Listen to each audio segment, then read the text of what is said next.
Hello my friends and welcome to another Data Bits video. Today we're going to, very much like my last video, visit something that I found on Facebook Marketplace. And this is a record player, believe it or not, and it's very portable. Look at this, I can hold it in my hand. This little guy is known as a hip pocket record player, and I got this from a guy who gave it to me just like you see it here. A little envelope containing 5 hip pocket records, and of course the record player itself, and he even put batteries in it, which was nice. So we're going to take a look at this thing and see how it's operating now, and it obviously has some problems. I've already taken the liberty of cleaning the cabinet, so it's a little shinier and prettier than it was when it arrived. The other thing is, we've talked about hip pocket records before because of another record player that you may have seen on my channel. It's gotten a lot of attention for some odd reason, but that would be this thing. That would be the Crosley RSD3. The limitation with it is it only plays 33 1/3 records. That's speed. It's one speed. Well, our Philco Ford has a similar issue. It only plays 45 RPM records. And those records are the speed that the hip pocket records were made with. I'll go ahead and show you those real quick. These are some good titles, honestly. So Neil Diamond, side 1 and side 2. So see, they're two-sided records. They're flexi discs, but they're thicker than most flexi discs that I've run across.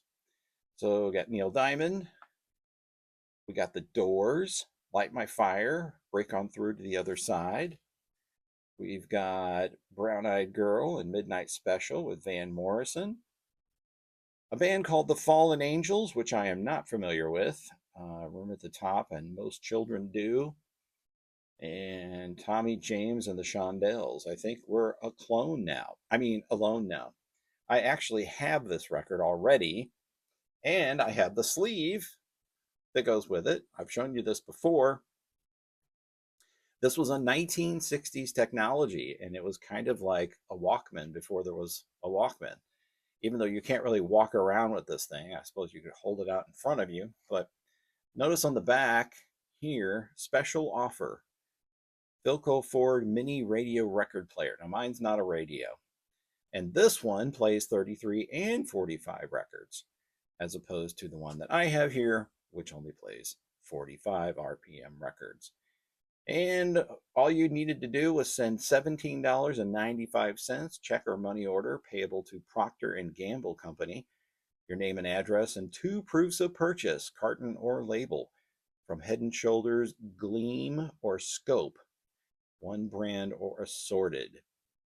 Gleam, I believe, was toothpaste, and I don't think Gleam is a thing anymore. All right, so what does this guy look like? Let's pull the hood off here, lid. And it just literally lifts off, but it's a tight fit. And there she is. Cute little tone arm here, very plasticky, but clean, amazingly clean. It has a 45 RPM adapter, so you can play full size 45 singles on here, 7-inch singles. You'll see here that this is a rim drive system.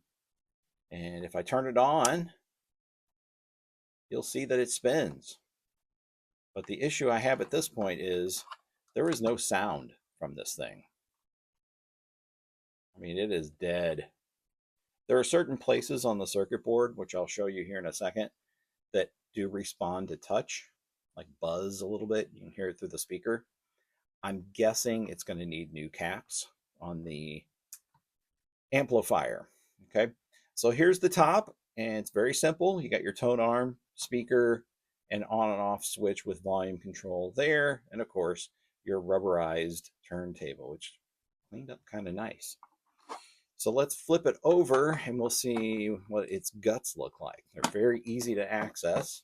Kind of surprised they made it like this. Gone are the days where they put the batteries in the same compartment with all the guts. And here you go. Here are the guts. So we got 4 Thunderbolt batteries, which I believe those are from Harbor Freight. Uses 4C batteries. Here's that volume control again on the underside here.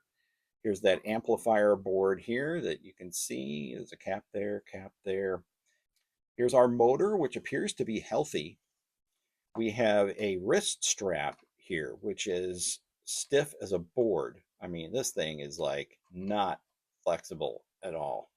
I'll leave it on there just because it's original, but you can see right here it could be cut off and left by the wayside. Here's our speaker, and that pretty well sums up what it has as far as features go. All right, so next step, let's go ahead and recap it, and we'll visit it again and see if the amp is working. We're over on the workbench now, and these are the caps that I replaced here. And if you've never done capacitor replacements, it's a really fun project. It really is. And it can be rewarding, and you don't really need to know anything else about electronics. Just be able to read these. Like this is 30 microfarads at 10 volts. There were 2 of those. And then there was a, let's see what this one is. 10 microfarads, 6 volts. So replaced all the caps. And you may have already seen it in the background here. This is the phono cartridge, which I removed because what happened was I replaced the caps on this board. You can see the new ones on there. They're in black there. I replaced them and there was still no sound. And I thought, you know, I've run into situations before with these ceramic cartridges where they just go bad or dry up inside, whatever. I'm not sure what's happening inside of them.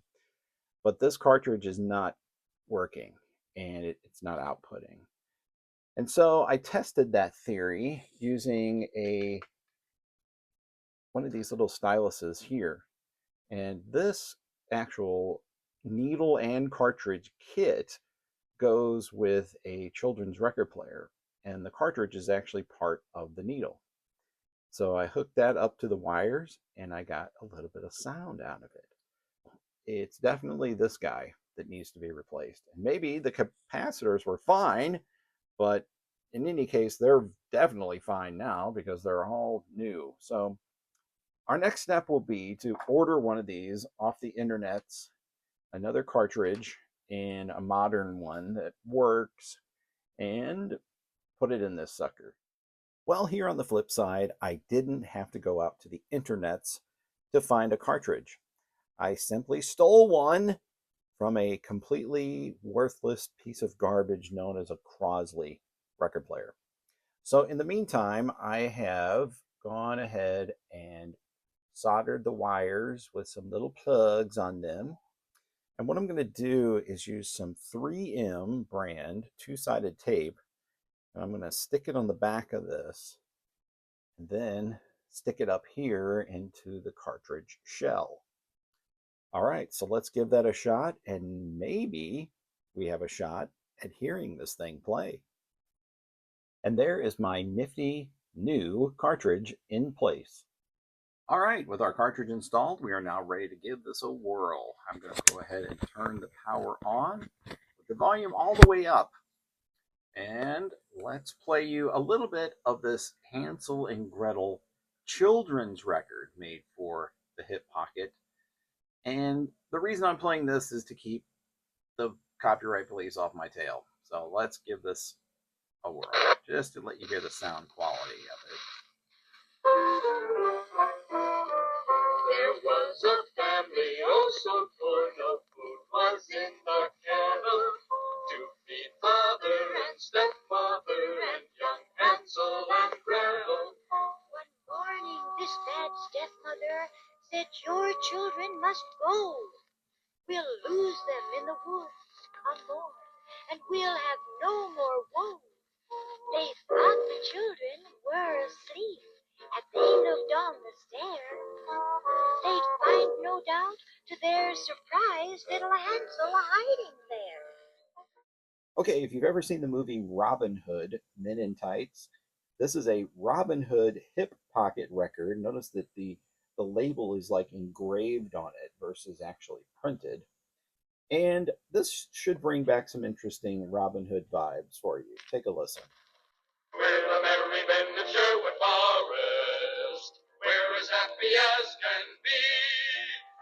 have lots of fun till day is done, as we sing so merrily, as we sing so merrily. Many years ago, in the days of King Richard the Lionhearted, there lived in Nottingham, England, a man named Robin Hood and his band of merry outlaws. They lived in the forest and ate of the king's venison and drank October ale. If ever a stranger should pass through the forest, he would hear the merry men and Robin Hood singing off in the distance this jolly ditty. We're the merry men of Sherwood Forest, we're as happy as can be. We have lots of fun till day is done, as we sing so merrily, as we sing so merrily. And just when you thought it couldn't get any more ridiculous, here is a full-size 7-inch 45 RPM record on the turntable. This is David and Goliath, Daniel in the Lion's Den. So I think we're going to do Daniel in the Lion's Den first. Let's take a listen to that. See what you think.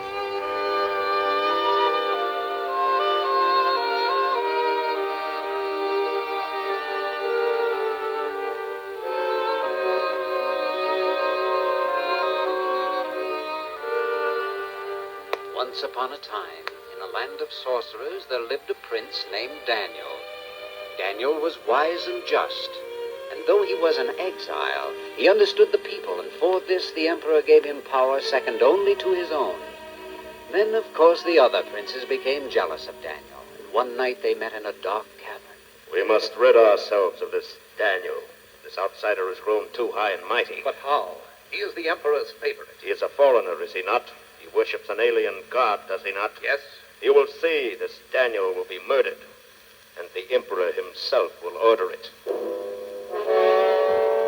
The conspirators spun their subtle plan so craftily that the emperor suspected nothing. And this will conclude this video about the Philco Ford Hip Pocket record player. I hope you enjoyed the video. If you did, please leave a comment below. Like, subscribe, all the things that are available to you. And we'll see you next time, and I appreciate you watching.